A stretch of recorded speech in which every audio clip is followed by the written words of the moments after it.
Hey guys, welcome to another Jurassic live video. So today we're gonna look at the tier list, or look back at the tier list, and just do some quick fixes, some obvious mistakes that we gotta fix, and some other things that we've seen kind of just evolve throughout this month or so. When was it published? February 19th. So yeah, obviously a lot of things have changed, so we gotta look at those as well, and also a lot of stuff that they just kind of missed initially, which Diarano. That was a big mistake on the tier list part. Which as soon as I saw the tier list materialize, I talked to Double about it, and we talked about Diarano. It's like, oh yeah, that was a big one that we missed somehow. So just stuff like that. Just little tweaks here and there. So okay, let's get into this. Starting with Diarano, obviously. Somehow, for some reason, it ended up in mid-apex, which makes, like, 0 sense at all. No clue how it got there. It's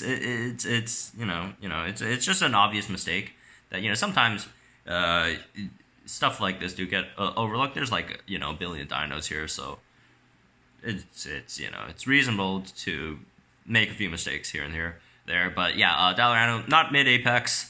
It's obviously high apex. It's it's at least as good, if not better, than both Renix and Udasino. So there's that. So, that's the first one. We gotta fix another one.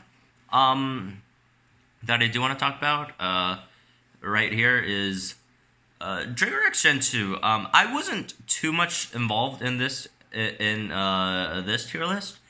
The only major contribution I had was I argued Dracorex Gen 2 to be higher.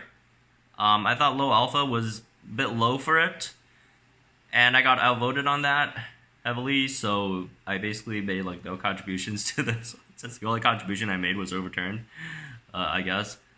Significant one. Like the other ones, just kind of went the other way. But this one was the one I remembered quite fondly of, and now that we've been in this meta for a month or so, Dracorex Gen 2 obviously isn't low alpha. It's not as bad as Darwinopterus. Like, come on. You can put it in high alpha, mid alpha. It really depends on you. I personally think it's high alpha, but mid alpha is also a decent spot to land it as well. Another dino I want to talk about in the alpha tier is Sinoceratops. Sinoceratops, I think, could go into high alpha. It could stay in mid alpha, but it could go in high alpha. The decelerating strike helps a lot. Like, basically, Sinoceratops is like a Stegoceratops. It's like a worse Stegoceratops at the moment. The reason why people don't really think about Sinoceratops a lot is, they just level it to level 15, and then they just go on to create its hybrids and stuff, which, that's reasonable.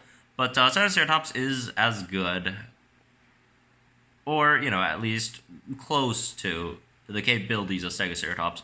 So I put it higher, personally. And then moving on to some other stuff that,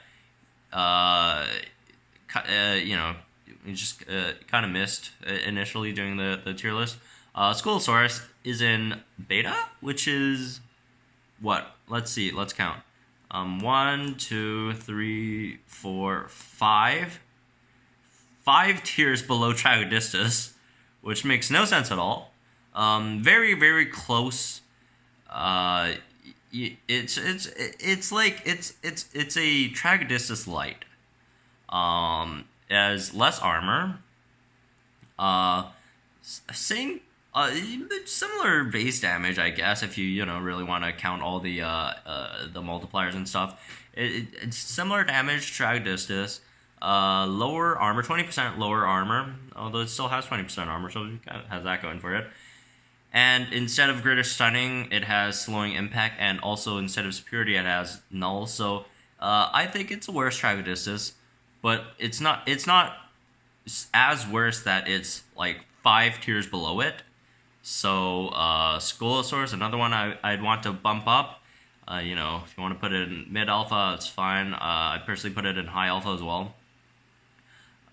It just, it's Tragodistus that that doesn't stun but can null and has a better slowing move.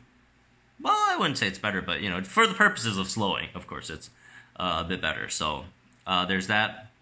Very similar to Triodistus. Shouldn't be 5 tiers lower. So actually no. Did I say high alpha? I meant mid alpha. Yeah, it should be around mid alpha.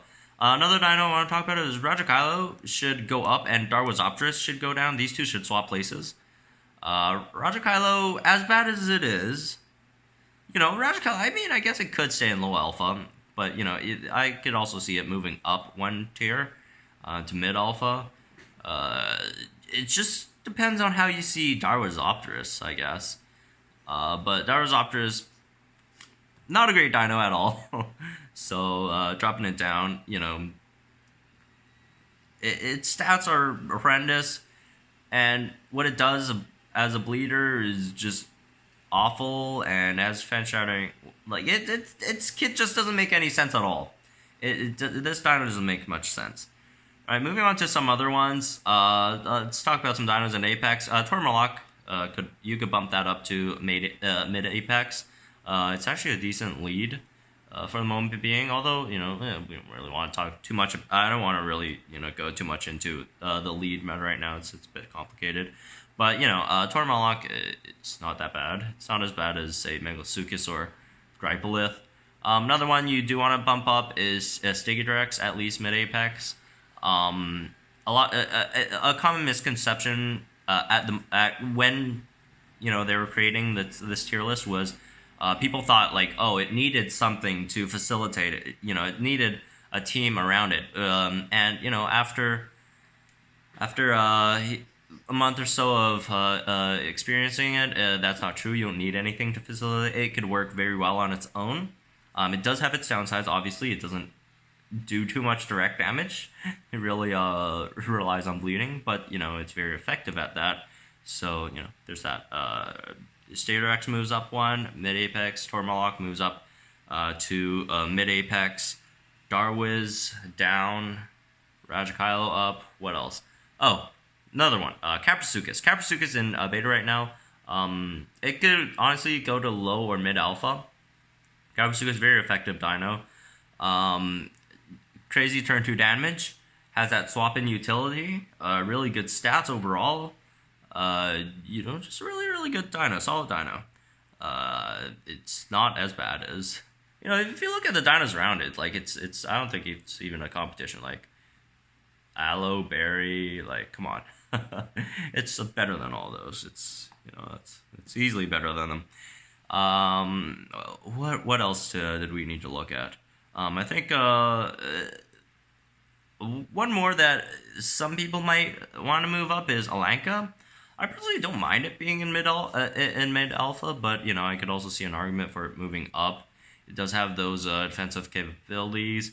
Swap in shield is pretty huge, especially with Erldom just running rampant everywhere. Alanka's swapping invincibility, although I'm pretty sure Alanka doesn't beat Erldom. It leaves it with a silver health or something, but still, to tank that one hit instead of a really important dino dying, that's still something, I guess. And Erldom isn't the only metric we're looking at. There's also, other dinos that have a really strong one-turn damage. Just the dinos with rampages. You got your, say, Uterenix, or not Uterenix. That was the last patch. Poor thing. If you, getting hit by a crit impact from Spino to Sukis, or a crit impact from Utasino, stuff like that, you could throw it in there. It's very similar to Alankylo's, so has that going for it. Anyways, looking at some other stuff, I could see an argument for Pure Data moving up, but I personally don't really think so. It's not that bad as a Raptor, so it could mix in with the other 2 Raptors, but it could also stay in beta, because I personally just don't think it's as good as say Delta. It could be as good as Charlie or Blue, but who knows. This one you can move it up or down. Everything else in beta looks fine, I guess. Survivor, I don't see too much to talk about here as well. Oh, by the way, this is Erlich Gen 2. This is not Erlichosaurus. This is Erlich Gen 2. Erlichosaurus is up here, which obviously makes a lot of sense. Erlicho with the hit and run, just fits in really well with the meta at the moment. Oh, by the way, for those of you who don't know what's wrong with Diarano being in mid-apex, it's just better, or at least as good as these two guys. And if these two guys are in high apex, then Diarano should be in high apex. And if you guys don't know why, it does more damage over the turns. It doesn't have as much turn 1 damage as those two. But, turn 1 damage isn't the biggest thing in the world.